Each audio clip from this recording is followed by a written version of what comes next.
जय हिंद दोस्तों। आज की इस वीडियो में बात करेंगे कि 16 संस्कार क्या होते हैं और 16 संस्कार जन्म से लेकर मृत्यु तक ये पूरे हमारे 20-16 संस्कार होते हैं। और जैसे कि आपको पता होगा, लेकिन वो होते कौन-कौन से हैं, तो उस वीडियो में हम पूरे 16 संस्कार डिस्कस करेंगे। प्राचीन भारत पढ़ रहे हैं, प्राचीन भारत वेद हो गया था आपका। वेद के बाद जो नेक्स्ट चैप्टर है वो उसको पढ़ेंगे, ठीक है। 16 संस्कार क्या होते हैं, तो देखिए 16 संस्कार में जो होता है, पहले होता है गर्भधान। गर्भधान मतलब संतान की प्राप्ति के लिए जो ह्यूमन सेक्सुअल होता है उसको गर्भ की संतान के लिए प्राप्ति के लिए, एक तो वो पॉइंट हो गया जब गर्भाधान होगा। लेकिन आज के समय में जो फैशन में आ गया है पुष्पवसन।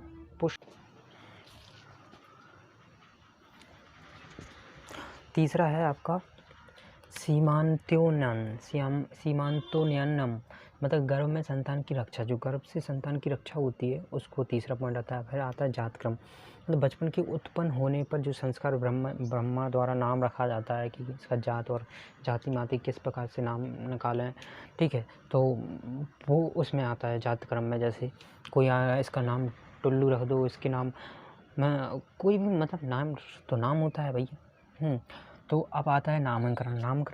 नामकरण अब वो भी बताएगा इसका नाम। पंडित जी मतलब ब्रह्मचारी जी बताएंगे कि इसका नाम क्या है, रख सकते हैं कल्लू रख दो, कलावती रख लो। पहले जो प्राचीन नाम थे वो अच्छे चलते थे, लेकिन अब स्टैंडर्ड नाम रखने लगे आज के लोग। लेकिन कुछ नहीं, लेकिन पुराने नाम तो पुराने होते हैं, महेश, सुरेश, अब कल्लू, रामकली, इस तरीके के। अब आता है निष्क्रमण। निष्क्रमण क्या क्या होता है, देखिए भाइयों, देखो आज मैं जो वीडियो बनाता हूँ तो कोयल बोलती है, कोयल तो एक नेचुरल है, उसको तो रोक नहीं सकते। तो कोयल की आवाज़ भी सुनिए और मेरे को भी सुनिए, तो आपको थोड़ा कष्ट करना पड़ेगा। इसके लिए थोड़ा आप कष्ट करिए, क्योंकि मैं वीडियो जब शूट करता हूँ तो हमेशा कोयल की आवाज़ आती है और मुझे बहुत दिक्कत होती है, लेकिन मैं कुछ नहीं कर सकता, ठीक है।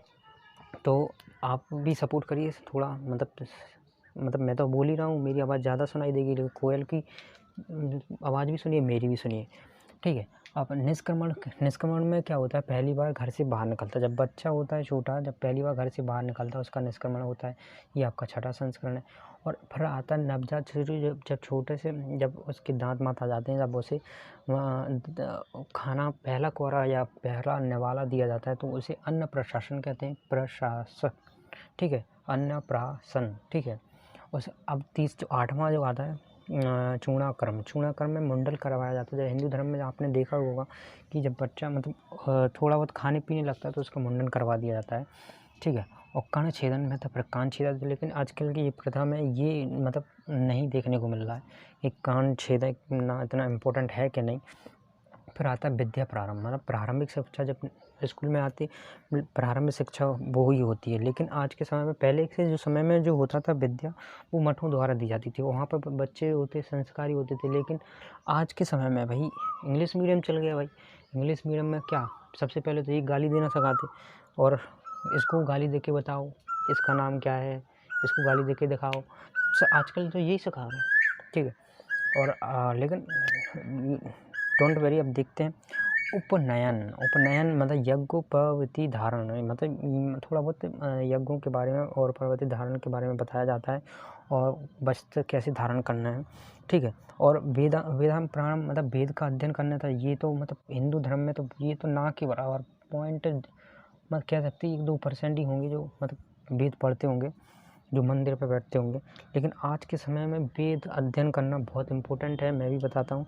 लेकिन वेदों का जो अध्ययन मतलब पहले जो करते थे, आज 1% 2% ही कर रहे हैं, और इससे मतलब हिंदू धर्म में एक विविधता भी फैल रही है। तो मतलब वेद को कोशिश करिए, टाइम मिले कि मतलब वेदों का थोड़ा बहुत अध्ययन हो, ठीक है। केश का अंत, मतलब जो केश अंत मतलब बालों का अंत हो जाता है, ठीक है। अंत एक बार और मुंडन कराना पड़ता है। और समावर्तन में शिक्षा की प्राप्ति, जब जैसे बड़े बड़े कॉलेज में मतलब 20-22 तक आपने शिक्षा की प्राप्ति कर ली। अब आता है मेन विवाह एक ऐसा वो है, इसके बाद जिंदगी समाप्त, क्योंकि 15वां स्टेप तो यही है, सब कुछ इसी में झेल लेते हैं अपन। हाँ, और 15वां के बाद जो विवाह आता है, विवाह इसके बाद ज़िंदगी समाप्त हो जाती है। विवाह हो गया, सीधे अंतिम संस्कार के लिए जाएंगे। तो ये हो गए आपके 16 संस्कार, समझ में आ गए। अब आता है 3 ऋण जो हम कभी नहीं चुका सकते। डोंट माइंड, कोयल की आवाज़ है लेकिन आपको थोड़ा बहुत सुनना पड़ेगा, ठीक है। अब पहला आता है ऋषि ऋण। ऋषि ऋण क्या होता है? ऋषि ऋण वो होता है जैसे कि कोई भी ऋषि मुनि जो या आप ऋषि के फॉर्म में अपन अपने आप को मतलब गुरुजी से ले लें, जहाँ अपन पढ़ते हैं, जो टीचर अध्यापक शिक्षक होते हैं वो हमारे ऋषि हैं। उनका हम कभी पैसे भले ही दे सकते हैं लेकिन उनका ऋण हम कभी नहीं चुका सकते। अगर सही शिक्षा उन्होंने दी है तो वो हमें मृत्यु तक हमें काम में आएगी। एक होता है पितृ ऋण। पितृ ऋण मतलब पितृ ऋण हम इसके मतलब इनके आभारी होते हैं कि ये हमें मतलब ज़िंदगी की राह पर चलाना सिखाते हैं। एक देवता जो हमारे मतलब हिंदू धर्म में देवता होते हैं, अंदर से मोटिवेट करते हैं। देवता और भौतिक शक्ति देते हैं, हमें आगे बढ़ने की क्षमता देते हैं। जब हमारे ऐसा कोई भी नहीं है जिसके समय में क्रिटिकल टाइम ना आए, तो क्रिटिकल टाइम के समय हमें देवता या हम जो भी किसी को मानते हैं उसको मतलब प्रार्थना ये नहीं कि मुझे गाड़ी दे दो, मुझे ये दे दो, वो दे दो, मुझे पावर दे दो। पावर मतलब मुझे शक्ति दो, इतनी हिम्मत दे दो कि मैं उस काम को आगे कर सकूँ, ठीक है। तो ये 3 ऋण हो गए। तो मिलते हैं नेक्स्ट वीडियो में, जब तक के लिए जय हिंद।